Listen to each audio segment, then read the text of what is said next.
how do you think that this sort of ties in with his more concrete efforts against Marxism, later on as a pope or even at the time as a bishop?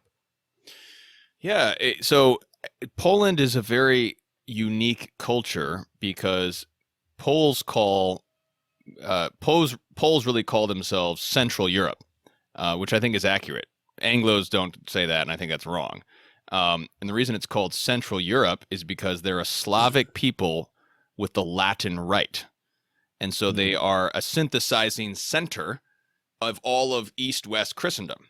So they Mm. speak the language of the East, but they worship in the Latin rite. So they're connected with the West and connected to the East. So they're east towards Russia and towards the Greeks and all of the Eastern tradition of Christendom, but also to the Western Christendom. And to the West, obviously, is Germany. The border of Poland is Germany. Yeah.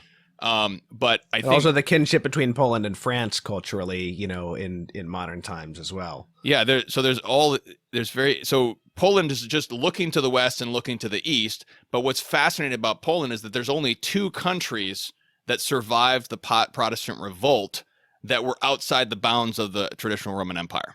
Only two countries who did that, and one is Ireland, Mm. and the other one is Poland.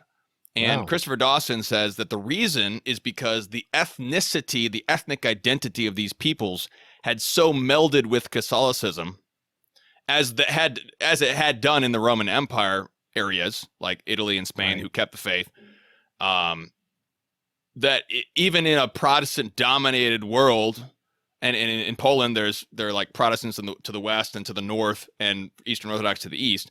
Their ethnicity is so dominated and imbued with Catholicism that they survive this storm. So why is this important? The reason is because in the modern period, well, first of all, I should back up a little bit.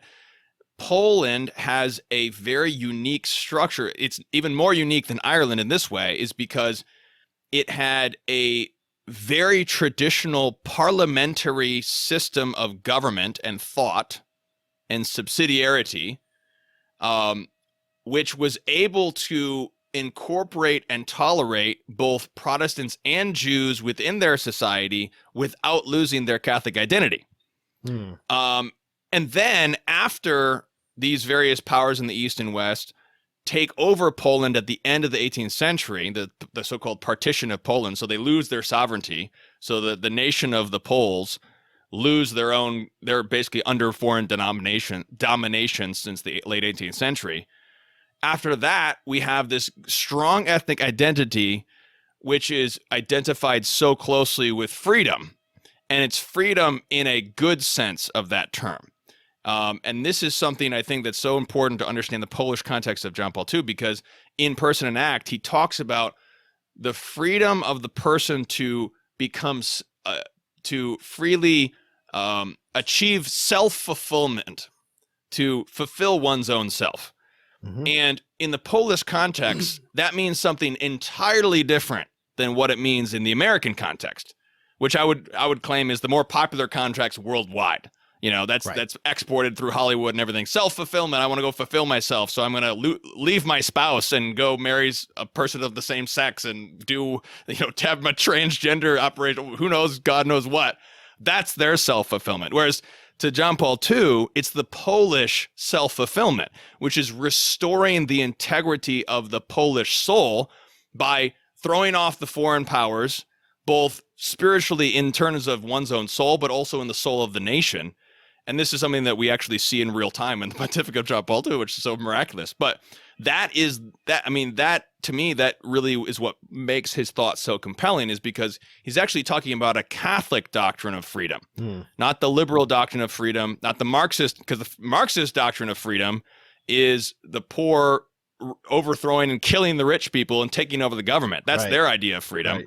And then the American idea of freedom is just do whatever you want to, freedom. And also, so by John Paul II making this personalism, by creating this philosophical system of personalism, it utterly refutes both Marxism and the liberalism, sort of individual capitalist mindset, not capitalism in the worst sense of that term, not shout out to my free market people. I'm just saying, like, the worst form of individualism, basically. So it refutes both of those completely.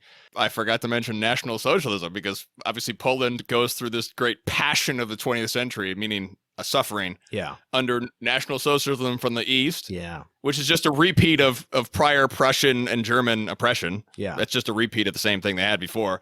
And then we have Soviet communism from the East, which is, again, another repeat of the same Russian domination they've been dealing with for decades and generations, which are both these anti-personalist systems.